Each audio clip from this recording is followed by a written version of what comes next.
Hola a todo el mundo, bienvenidos a otro video de autoarqueología. Hoy me acompaña Emanuel y venimos a ver este Mustang Fox que tenemos aquí atrás de nosotros, que se ve bastante modificado y bastante bien hecho. Además me gusta el patrón de colores del coche, se ve padre. Lástima que le falte ahí el emblema, pero eso es lo de menos. Miren, los rines Bullitt de Mustang, más nuevo. Esto es un Mustang, a ver, no sé, debe de estar hecho sobre la base de un Mustang mexicano, porque pues trae el hatch de burbuja,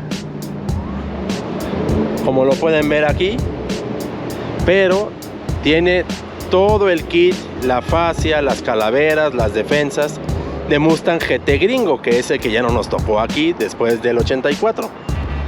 Y la combinación, la verdad, se ve a todo dar. Y bueno, además de todo eso, pues se ve muy hot rodero con, por ejemplo, las llantas traseras más gordas, medio salidas, los rines Bullitt. Ahí adentro vemos, ahí, creo que sí se alcanza a ver un poco la palanca de velocidades, el tacómetro autómeter. Les digo, está, o sea, se ve que es un coche arreglado y modificadón. Quién sabe si en el motor traiga algo de veneno, pero por lo menos por afuera el coche se ve muy rifado.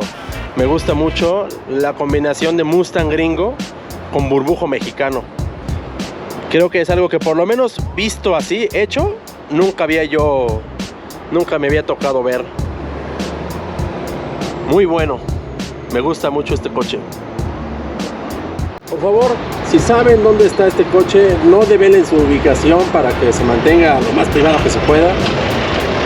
Y acuérdense por favor de suscribirse al canal de autoarqueología ahí en YouTube. Ya lo lanzamos y estamos subiendo videos como este diario, así que suscríbanse y píquenle la campana para que le lleguen las notificaciones. Y nosotros nos vemos en el que sigue.